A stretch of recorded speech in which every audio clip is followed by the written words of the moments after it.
సహకార సంఘాల అభివృద్ధికి ప్రభుత్వం కృషి చేస్తుందన్నారు మానుకొండూరు ఎమ్మెల్యే డాక్టర్ కవ్వంపల్లి. కరీంనగర్ జిల్లా తిమ్మాపూర్ మండలం నుస్తుల్లాపూర్లో 1,50,00,000 నిధులతో నూతనంగా నిర్మించిన 750 టన్నుల సామర్థ్యం గల గోదాంతో పాటు రైతు సేవా కేంద్రాన్ని ఆయన ప్రారంభించారు. ఈ సందర్భంగా కవ్వంపల్లి మాట్లాడుతూ కాంగ్రెస్ పాలనలోనే సహకార సంఘాలు బలోపేతం అయ్యాయని గుర్తు చేశారు. సహకార సంఘాలను రైతులు కాపాడుకోవాలని సూచించారు. నోట్ల రద్దుతో బ్యాంకులు దివాలా తీశాయని, రైతులు సహకార బ్యాంకులు అందిస్తున్న సేవలను సద్వినియోగం చేసుకుని ఆర్థికాభివృద్ధి సాధించాలన్నారు.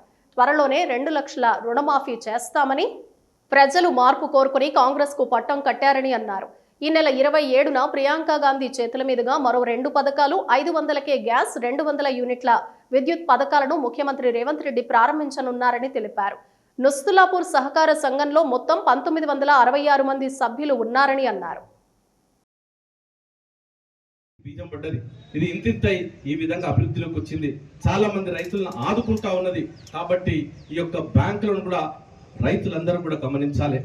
ఈ యొక్క బ్యాంకులు ఆదర్శంగా ఉండాలి, మనకు తప్పకుండా ఉపయోగపడే విధంగా ఉండాలంటే మీరందరూ కూడా సహకరించి దీన్ని మంచిగా నడిచే విధంగా కాపాడాలని రైతు సోదరులందరూ కూడా నేను విజ్ఞప్తి చేస్తాను. అవుతుందో అనేది లేదు, మార్పు వచ్చింది.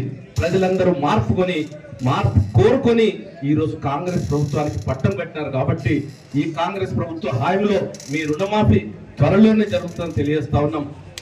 వాగ్దానాలు ఉన్నాయో వాళ్ళు ఈరోజు ఖజానాను దోచుకుపోయినారు. ఖజానాలో డబ్బులు లేవు. ఏ సంక్షేమ పథకం మొదలు పెట్టాలన్నా కూడా ప్రారంభించలేని పరిస్థితి. అయినా 2 పథకాలను ప్రారంభించి మరొక 2 పథకాలను 27 నాడు ప్రియాంక గాంధీ గారి చేతుల మీదుగా ప్రారంభించే కార్యక్రమాన్ని 500 రూపాయలకే సిలిండరు, 200 యూనిట్ల ఉచిత విద్యుత్తును కూడా చేస్తామని తెలియజేస్తా ఉన్నాను.